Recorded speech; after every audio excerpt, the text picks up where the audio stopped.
अस्सलाम वालेकुम। आज का हमारा टॉपिक है introduction to FSc medical lab technology. Recently Punjab medical faculty ने एफएससी कोर्सेज लॉन्च किए हैं। इसका मकसद टेक्निकल स्टूडेंट्स को इक्वल टू एफएससी एक सर्टिफिकेट देना ताकि वो अपनी फील्ड में फर्दर आगे कोई डिग्री पीएस प्रोग्राम में ले सकें। तो एफएससी मेडिकल लैब टेक्नोलॉजी क्या है? FSc medical lab technology basic subject जो है वो उसी तरह ही कंपलसरी सब्जेक्ट रहेंगे, जैसे उर्दू, इस्लामिक स्टडीज़, पाक स्टडीज़, इंग्लिश, ये कंपलसरी सब्जेक्ट हैं। इसके साथ एडिशनल सब्जेक्ट जो एफएससी के साथ ऐड किए गए हैं वो मेडिकल लैब टेक्नोलॉजी के हैं। टोटल 6 सब्जेक्ट हैं टेक्निकल, जिनके 3 पेपर्स होंगे। एक पेपर होना है माइक्रोबायोलॉजी का।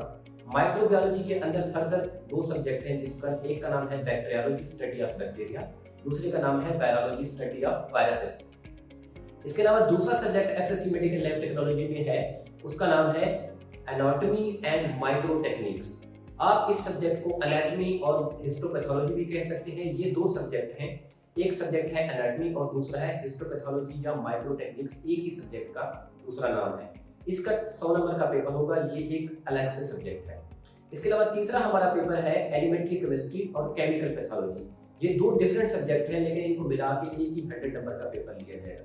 जो जितने भी टेक्निकल कोर्सेज हैं उनमें हर सब्जेक्ट के 50 नंबर का थ्योरेटिकल पोर्शन होगा और 50 नंबर का प्रैक्टिकल पोर्शन होगा। उसमें 50% मार्क्स इस तरह दिए जाएंगे कि आप रिटर्न पेपर देंगे, उसमें आपका 50% जो है आपने कोर्स में से 50% आपने स्कोर लेना होगा और 50% आपने स्कोर करना होगा अपने प्रैक्टिकल में से। इसमें प्रैक्टिकल में आपकी वाइवा है, कॉपीज हैं, आपकी परफॉर्मेंस है, ये सारा कुछ इसमें इंक्लूडेड है। इसके अलावा एफएससी एमएलटी के अलावा जितने भी आरआईटी है उसका भी यही है कि आपके कंपलसरी सब्जेक्ट के अलावा आपने टेक्निकल सब्जेक्ट जो है वो 3 पढ़ने होंगे, जो कि अगर आरआईटी या मैं एग्जांपल दूँ उसकी ओटी टेक्नोलॉजी की, तो उसमें ये है कि उनके 3 डिफरेंट सब्जेक्ट्स हैं। एक सब्जेक्ट है उनका कंपलसरी जो ओटी टेक्नोलॉजी के नाम से है, और दूसरा सब्जेक्ट है वो है basic medical sciences. Basic medical sciences का टर्मिनोलॉजी जहाँ पे भी यूज होगी उसका मतलब ये होगा कि ये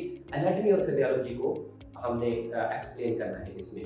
उसके अलावा है दूसरा सब्जेक्ट या तीसरा सब्जेक्ट जिसको हम कह सकते हैं अप्लाइड साइंसेज। अप्लाइड साइंसेज में केमिस्ट्री और फिजिक्स का सब्जेक्ट होगा, जिसका आपका एक पेपर होगा, वो भी 100 नंबर का होगा और उसका प्रैक्टिकल भी इक्वल होगा। That's it.